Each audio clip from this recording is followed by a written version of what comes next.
everyone. I think it should be a relatively shorter one today. I know I say that every time, but I feel like this one should be because it's quite an interesting topic, but one that has quite a straightforward answer, although knowing me I'll probably be able to stretch a good deal of length out of it. And it comes because of the recent announcement of the newly announced posthumous Fall album called Postscript, that according to friend of Marquis Smith and former band member and manager Ed Blaney is like unreal quality. It's really good. It's going to be coming out soon. There's 9 new tracks on it that have never been heard before, apparently, coming out on Cog Sinister Records.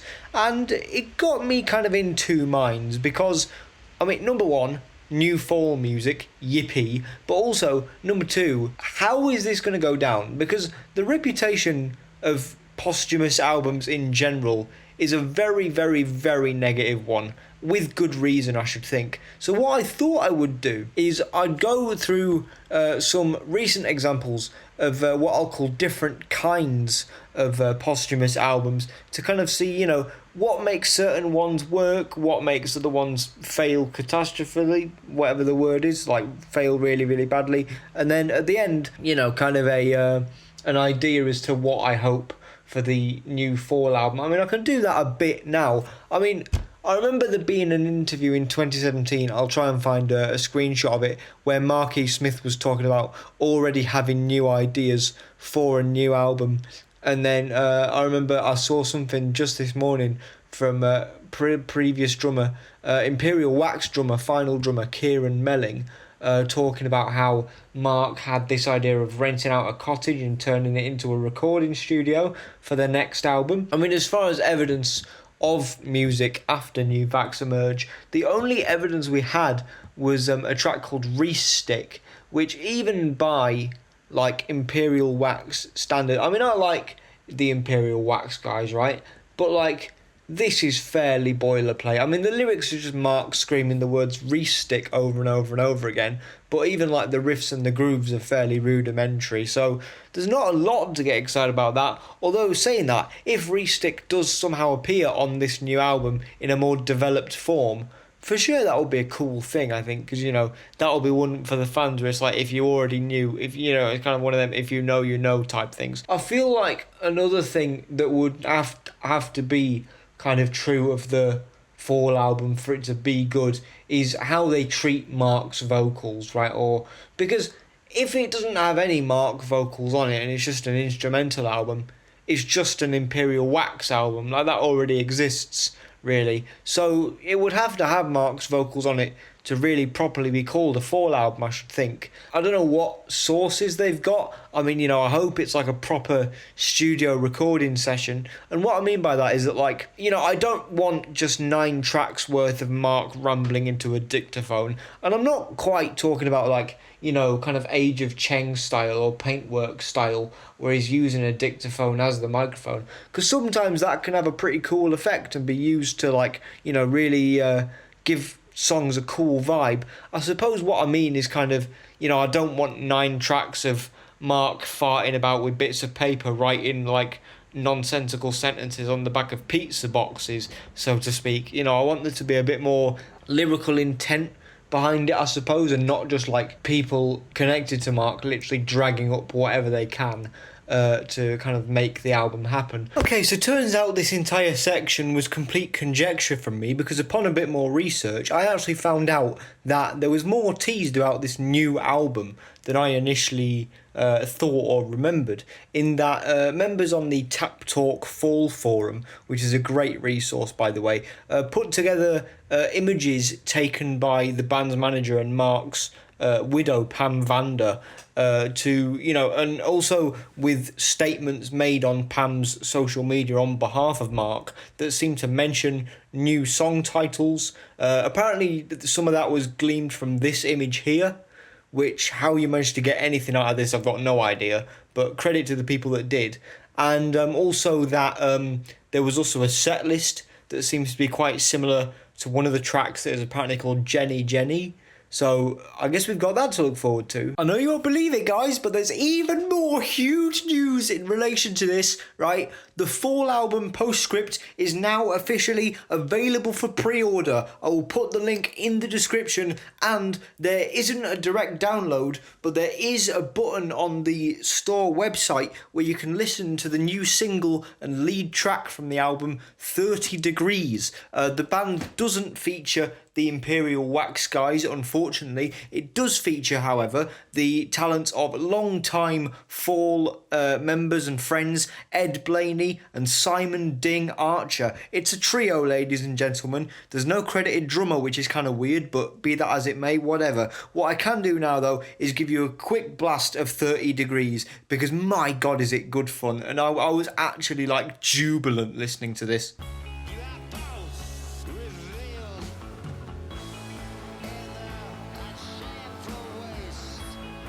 I suppose I should get on to some of the different types of posthumous albums now that I've given a bit of a forecast as to what I hope the Fall album itself is like. But I also think that in highlighting some of these albums, I can give like an example of how to and how not to go about it in a way. So the first type of posthumous album that I hope the Fall album is also avoiding is what I would call the glorified vault compilation, right? Where it's songs that have been finished but are either like they were taken off the album that they were supposed to be on because they weren't good enough, or they're just like random songs that weren't ever used for anything, that are just kind of being collated together now and put onto an album. Examples of this would maybe be Michael Jackson's Escape would be a perfect example. Static X, Project Regeneration is another one as well. I think that with those, the main thing that gets to me is, so the Michael Jackson album, I remember, because I went through a huge Michael Jackson phase, I remember being so excited when this album was going to come out. But then listening back to it only just today to prepare for this video, it's not as good as I remember, because it seems like the idea is to like take these Michael Jackson demos that were done in like between 1980 and 1999, basically giving a load of producers like Michael Jackson acapellas and basically just going put new beats underneath them, right? So it's not as if like Michael Jackson recorded all these songs and he was like, this is my next album, but then just died before he got the chance to properly work on them. It's like, again, it's taking stuff that is left over and putting it on an album. Admittedly, the 2010 album Michael is a much worse offender for that, especially given that allegedly he didn't even sing some of the vocals on that album. But point being, I don't think that the sort of vault collation approach is very good. I mean, there are some good songs on that. Chicago's pretty good. Slave to the Rhythm's quite good as well. Escape's alright, actually, the song itself. Loving You, I remember, was one of my favourites. Little weaker on repeat listening, but there we are. It just felt like a modernisation exercise, like just, putting Michael Jackson vocals underneath like trendy 2014 pop trap production doesn't really do it for me, especially because Michael Jackson's music was always typified by like all the bells and whistles and like massive 30-piece orchestras and fucking... I remember, Invincible was like the most expensive album ever made. This album does not feel expensive at all. It feels quite weedy in comparison. Like, the songs aren't bad, but it does feel not purposefully put together, is the point I'm trying to make. And Static X is arguably even worse for this. I'm going at Project Regeneration Volume 2 in particular, because that's the one that I heard back in 2024. And to be honest with you, it's not that bad of an album. Like, I think out of the 100 or so albums that I listened to in 2024, I think I rated it in like the 30s or the 20s even. Like, it was pretty decent, I thought. Like, not blowing me away by any means, but certainly quite good. I mean, granted, I think Edsel Dope as a vocalist, I really don't like Edsel Dope just because of how croaky and like I just don't like his vocal style at all. But it is nice to have contributions from the late Wayne Static on here, because I have quite enjoyed a lot of Static X's like classic material, you know what I mean? But I feel like for me the problem with this album, and in a way with the Michael Jackson album, is kind of typified by a statement that Edsel Dope made, that Project Regeneration Volume 2 was more difficult to put together because the vocals and the synth parts that they had from Wayne Static that were basically more fully formed and better were put on volume 1. They basically admit to like scraping the bottom of the barrel is what I'm trying to say, I think, which begs the question, like, why would you bother to do that at that point? Like, surely the best way to honour the legacy of somebody like Wayne Static or anyone that's passed really is to take their best stuff and put it out there and, you know, leave any of the stuff that maybe isn't as flattering or isn't as useful or just isn't as good. But it seems like with this album series, Static X, and granted, again, some of the guitar riffs and grooves go hard, some of the choruses are pretty cool or whatever, but if the whole point is like, oh, you know, we're giving memory to Wayne Static and his work and how great he was, but then how could you say that but then openly admit to like, oh yeah, the bits that we had to work with on this album, there wasn't really much to go at here? Why is that something you would admit? In that case, why didn't they just do a full album just with Edsel Dope and like, you know, Static X New Generation or whatever? Like, you know, if the stuff you've got to work with's not that good, why would you bother? Which I feel like, again, for the sort of, you know, putting together scraps kind of compilation albums isn't really a great way to go about it.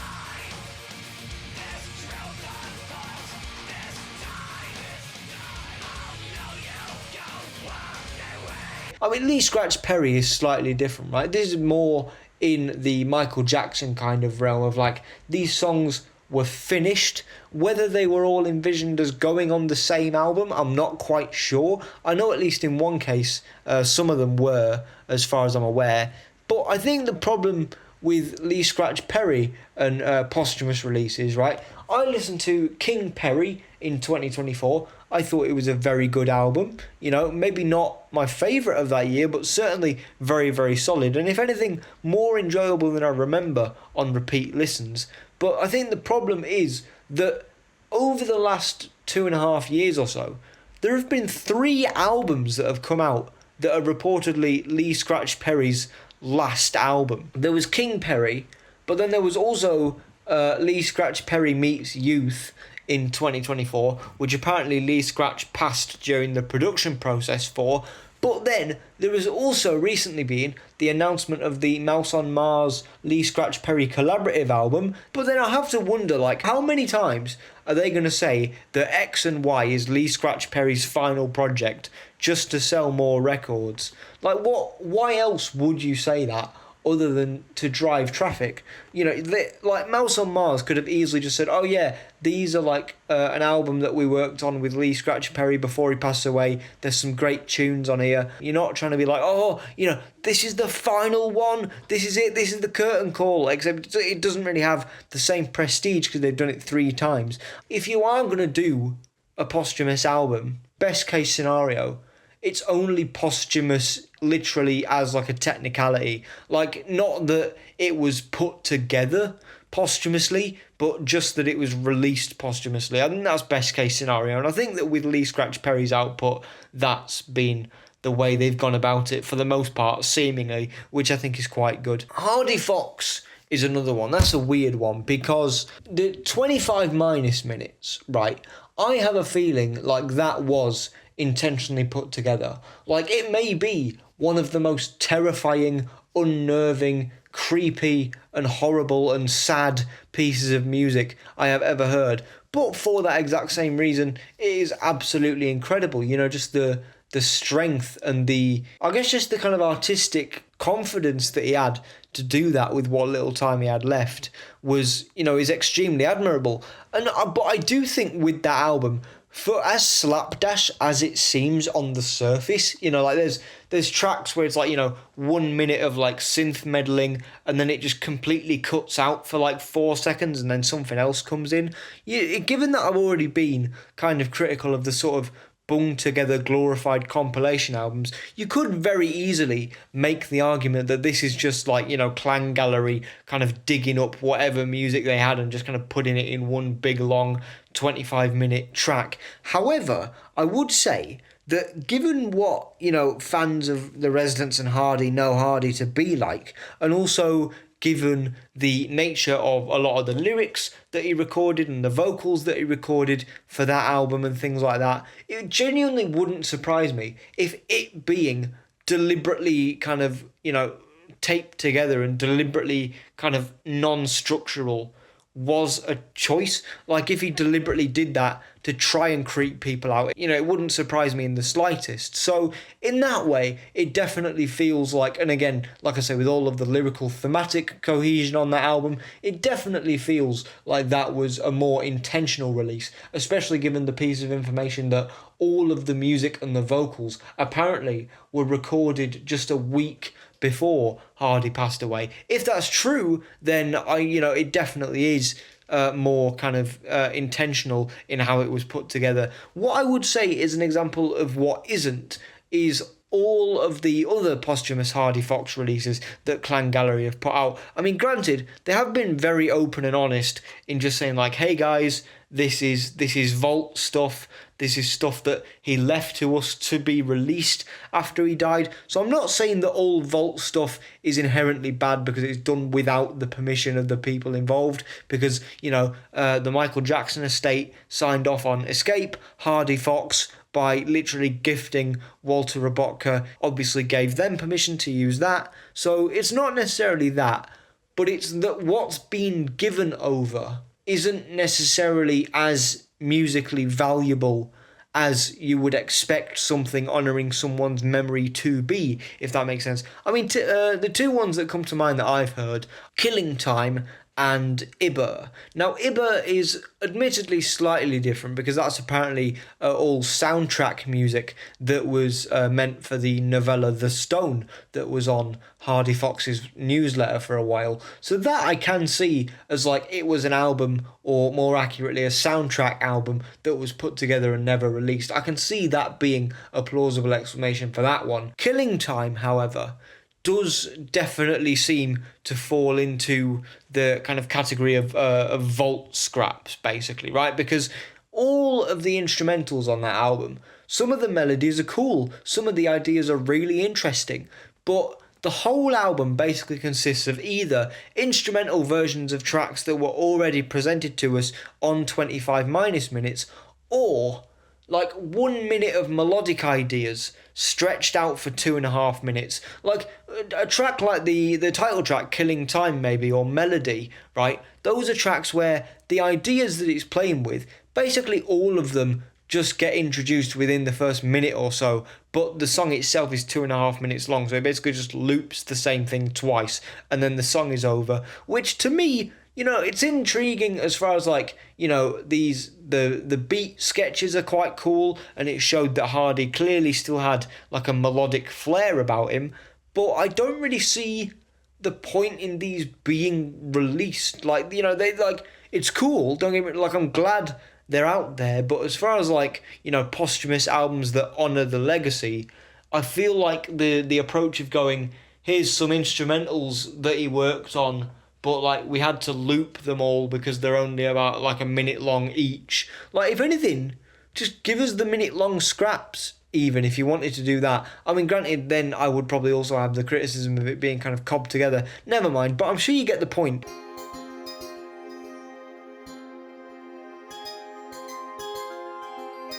Although granted, there are examples of, they're not necessarily posthumous albums, but, there's bits of posthumous stuff on there. And with that, I feel like there's a variety of different ways you could go. And that's very much dependent, I think, on intent. Because a key example would be, so to give you one example, first of all, Faithless's Forever Free. Right? You might be thinking, Evan, that's not a posthumous album. What the fuck are you talking about? But this is the point I'm trying to make, is that the opening track to that album features posthumous vocals from the group's ex-frontman, now sadly departed frontman, Maxi Jazz. A little kind of, short spoken word piece to open up the album. But that's the thing. On that album, their intention clearly was to honour Maxi's legacy, but like reinstate to people, hey, Faithless are still doing what they're always doing, and that, you know, they're still just as good at it. So, you know, they start the album off with that really nice, tasteful ambient piece with the spoken word bit from Maxi, and then the rest of the album is just Faithless showing you why they're brilliant and being great as usual. That is a brilliant way to do it, because it, you know, it incorporates posthumous material in a very clearly kind of restrained way. You know, I'm sure that they had more stuff in the vaults that they could probably have drawn upon for it, but they chose not to, because they chose that the best way to honour that person's legacy on that album in that way was to do it the way that they did it. And so in that way, I've got no complaints. When you move to albums like The Gorillaz' The Mountain, though, there is an argument to be made there, because I'll say it, The Mountain is my favourite album so far of 2026, and I see it as being hard to be beaten. I mean, it's weird because I call it a 10 out of 10. As like musically on the album, I have no problems, but conceptually, I can maybe see where people have gripes, in the sense that a big part of The Mountain, its narrative and as an album, is the fact that there are voices of posthumous collaborators all over the album, and it's to do with, you know, the album's central themes of passing and death and mourning and remembrance, etc. So you have vocals from people like Bobby Womack and Marquis Smith from The Fall, which is the whole reason why I made this video. But the point is, it kind of felt like not great in a couple of ways. Like, obviously, the album is fantastic, but if you've got vocals from people, you have to know when and when not to use them. An example, Tony Allen, right? If the only posthumous vocals you have from him are backing vocals that are just an alternate take of backing vocals that already exist on a Gorillaz song already, I don't see why you bothered to put that on. Same with Bobby Womack. The only thing we really get from Bobby Womack is, you know, a few lines of studio chatter and then a few bits of backing vocals at various points in the track. But my point is, either you don't have anything more than that, in which case it seems like it was a bit pointless to put there, because aside from just having the person's voice on the album, they don't really add a lot, let's be honest. I mean, it's nice to have them there, and in truth, I couldn't, you know, imagine the hardest part without that contribution from Tony Allen. But what I am saying is that I can't imagine that that was the only stuff that he had of Tony Allen ever that didn't get used. What about even if he wanted to, you know, Damon could repurpose some of the stuff that he did when he was in that supergroup with Tony Allen that I can't remember the name of. You know, there must be loads that he'd be able to dig on to use. Same with Bobby Womack, because he produced Bobby Womack's last solo album. Damon did, I think, at least in part. So surely there'd be stuff there that he could draw upon that would be much more valuable than just like alternate takes of stuff that already exists, or just like studio chatter. And in the Martin's case, I get the whole use of posthumous material, but why wouldn't you just use better stuff, I think is the point I'm trying to make. That is, if you've got it. If you haven't, then I think it's a question of, are you putting it there just to put it there, which is a whole separate argument. So with Marquis Smith, though, it's a different question to me, because with Marquis Smith on Delirium, granted, he had a lot more lyrics on Delirium than he did on Glitter Freeze, because Glitter Freeze, he basically had like 4 lines, right, which is not a lot. On Delirium, he definitely had a lot more. But what I am saying is, I know that there is more out there. You know, I know that there's more lyrics, because the alternative version of Glitter Freeze that got leaked onto the internet has more lyrics that weren't on the original studio version of Glitter Freeze, nor were they on Delirium either. And so I thought, like, you know, because Damon said this thing in an interview with Anthony Fantano where he said, oh, you know, why waste any of Marquis Smith? Which I agree with, except you actually visibly have. You just have. And I get that he said that, like, you know, certain people he couldn't use on the album because engineers had already cut stuff out, and so I'm guessing, you know, that might have something to do with it. I think with the Gorillaz album, the point I'm trying to make is, if what you want to do is use the posthumous vocals to the like fullest extent that you could use them. As long as you've got like a decent base of stuff to work with, which with Mark E. Smith in particular, it seemed like you did, why not use literally all of it? I hope that point that I'm trying to make makes sense. Point being, if you've not got that much stuff, why use it in the first place? But if you have got good stuff, why not use all of it?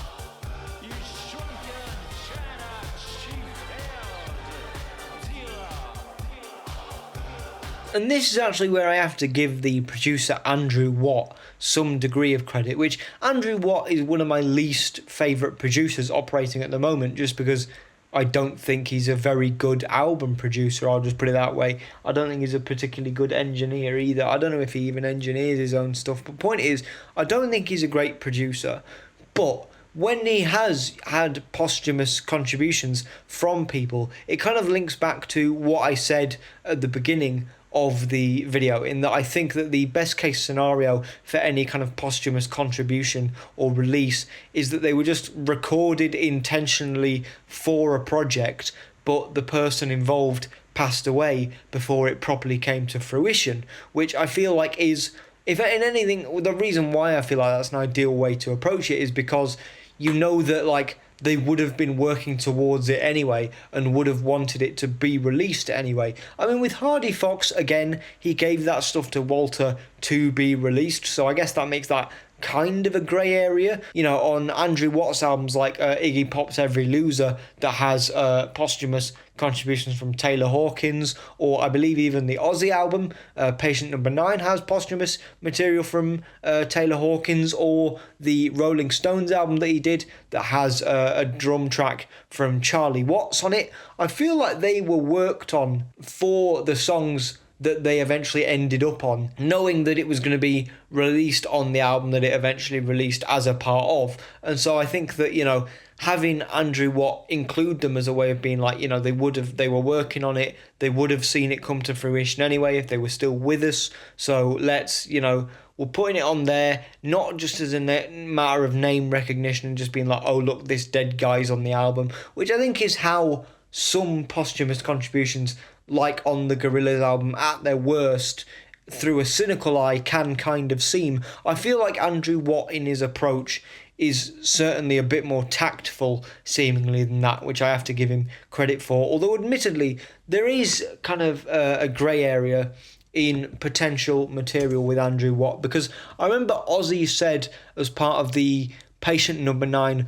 listening party that him and Andrew were already working on ideas for a third album. How long those ideas got, I don't know. Whether they even got recorded, I'm not sure. But given how Ozzy's family have gone about his legacy since he's died, like they attached him to a whiskey or something, I think, and then they recently announced Ozzy Hologram to be put out somewhere, I think, as an art project, like some kind of AI hologram thing.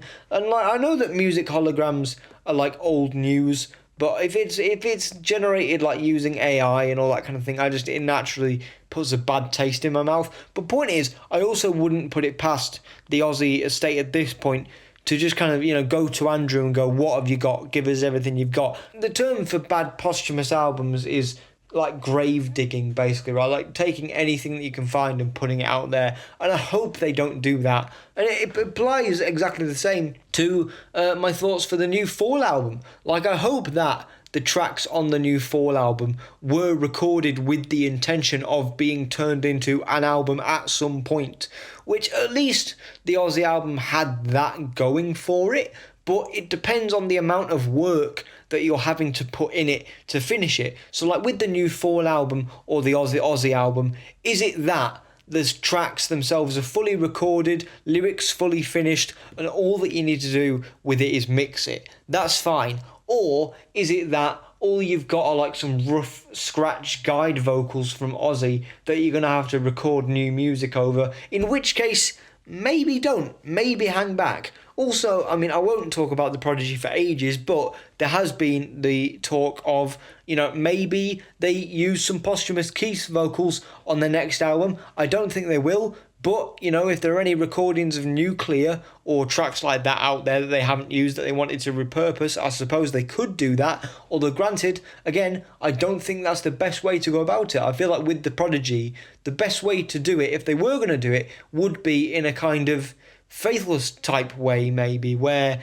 there was like, maybe one track that they didn't quite complete with Keith that they maybe put on the end of the album as a kind of like remembrance track or something like that, like its own kind of hermetically sealed idea and thing, rather than, peppering the album with whatever Keith vocals they could find. I feel like with the Ozzy album as well, it would be a case of, is it up to scratch enough already to where, you could basically release it as it is and it would be fine. I feel like a good posthumous album is often weirdly correlated with the amount of work that you have to do to it after the fact. Like if it's a posthumous album that you basically have to do nothing with and you can just put it out there and it's as good quality as it probably would be, that's a good sign. If you're having to put loads and loads and loads of work into it, maybe not a great idea. There are albums out there that are almost like spiritually posthumous, right? They're slightly different. So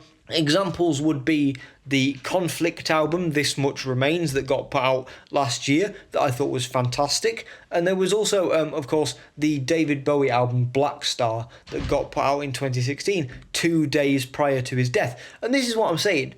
These albums would basically be posthumous albums. If let's say the Conflict album, the release got pushed back by like 2 months, it would be a posthumous album at that point. The Bowie album would be a posthumous one if it literally got released a week later. This is what I'm saying, right? It's like and those would be best case examples because, again, those albums were already finished, already mixed, and they were already intentionally put together. With those, it's different because with the passing of the people involved so suddenly after their release, it gives the album an emotional gravitas that I don't think a lot of posthumous albums do have, because I feel like with the reputation of posthumous albums, often when one comes out, it maybe doesn't carry as much emotional weight as the ones that are maybe accidentally or spiritually posthumous maybe do. So like if the Conflict album was put out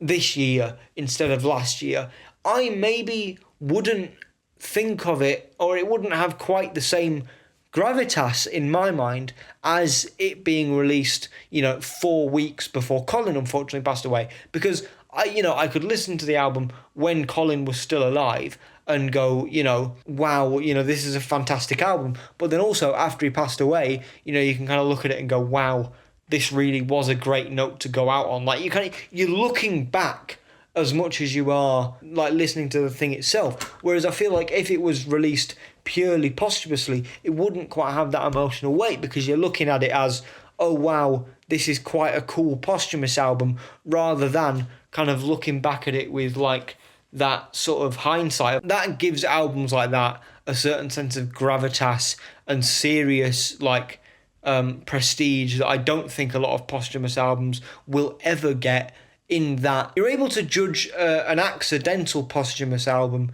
more objectively, I find. If an album like that stands up based on that, the emotional weight is only just a bonus. Whereas I feel like with posthumous albums, their entire rollout and their release and their entire point is kind of playing on the emotion of this person isn't there anymore. So it's less of an added thing and more just kind of the whole groundwork upon which the album is based.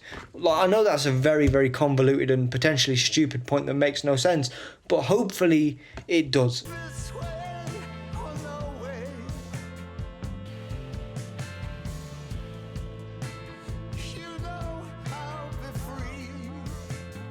I think, to wrap it up here, the points that I've made for a good posthumous album is that it has to be intentional to be good. In my mind, it has to have been this album was already being worked on with the intention of all of the songs in question being put on the same album, in my mind, just because it then gives me, or gives listeners in general, the point of like, okay, this isn't just something being thrown together just to sell more albums. There is actual intent behind this, rather than just, the people involved in the estates or whatever looking for a quick cash grab. Rap albums are the worst for that, because from XXXTentacion's posthumous album Skins, the first one, they were already getting into iPhone voice note territory with some of the vocals on that album. And so how they managed to get out more albums after that, I really don't know. They were scraping the barrel. There was a track on one of the deluxe editions of one of his previous albums, which is basically just a minute and a half long clip of him playing drums in a echoey rehearsal room. That didn't need to exist. That again is a core example of people just digging stuff up to put out just because it's there. That is grave robbery, and that is disrespectful, and that you do not want, which is why I think I'm so dead set on the whole intentional idea, is because again, it's like I said with the Andrew Watt stuff, it's that the people involved would have wanted this to be put out more or less in the state that it is anyway, whether that's a song, whether that's a collection of songs that were going to eventually be used for an album. Maybe Marky Smith on the next Fall album, when he was recording it, he was like, okay, we've got 9 in the can there, I have written 3 more, but the 9 that we've got work well, and then he unfortunately passed away. I think there's merit in putting out those 9 songs, because Mark, in that hypothetical instance, would very clearly be happy with them being put out, albeit he would have ideally liked to have recorded more songs or whatever. I mean, I just made that up off the top of my head, but you get the point I'm trying to make. Whereas I don't feel like XXXTentacion, for instance, or Little Peep or whatever, would have been very happy about his family and his estate trawling through his iPhone archive to try and find whatever mumbly verses they can to just throw out into the world. If you're going to do a posthumous album, there has to be intent to it, there has to be artistic integrity to it, it has to have an already pre-established artistic through line to it in order to be the best album that it can possibly be, rather than just taking stuff from the vaults or putting new beats under things that already exist, or just throwing stuff out in the world for the sake of saying that a dead person made it. And so hopefully, both with the Lee Scratch Perry album that's coming out soon and with the new Fall album, hopefully we get that.